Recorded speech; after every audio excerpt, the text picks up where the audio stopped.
for years I have been trying. I've been on the National Association of Realtors alert, and they have been trying for years to get association health care, the same as the unions, the same as the automakers.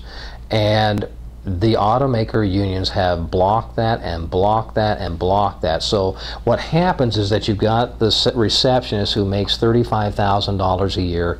The average income in Maricopa is $56,000. She qualifies for access. Whereas if you had an association health care through the realtors, then her employer could have a plan that she is part copay on, that doesn't have to have her on access, and it was probably a better program. And so that's what I was disappointed with Obama coming in with his health care. That's really, quite frankly, going to be very, very expensive. I have a friend that plays for the, I shouldn't say I know his father's my friend. His son plays for Denver Bronco, and he said, we're thinking we don't want to make the playoffs, because if we make the playoffs, that's outside the scope of our regular income.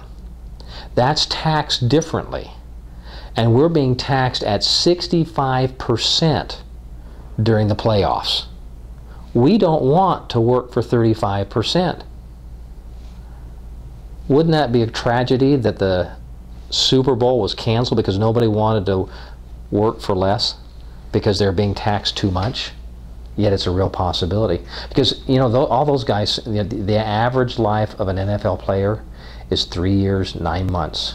You have to be there for 5 years to get any kind of benefits. And so they're saying, we're one play away from an accident. Why do we want to risk it during the playoffs? Yeah. So that's an unintended consequences, because it's going to have to be paid for.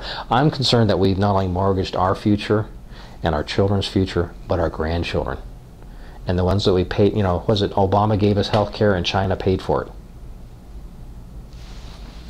Would you support Arizona saying no to Obama's health care? Oh yeah, in fact I've asked several, as I've met with different lobbyists that represent different interest groups, I've asked them, I said, what prevents Arizona from doing the association health care? Now the one that's dominant is Blue Cross Blue Shield. But if you're able to get into an association, GSBA, come back and simply say, as a group we can offer you this plan as a group policy, and this is how many people we have in there, what prevents us from doing that on a state level? Why do we have to look to the national?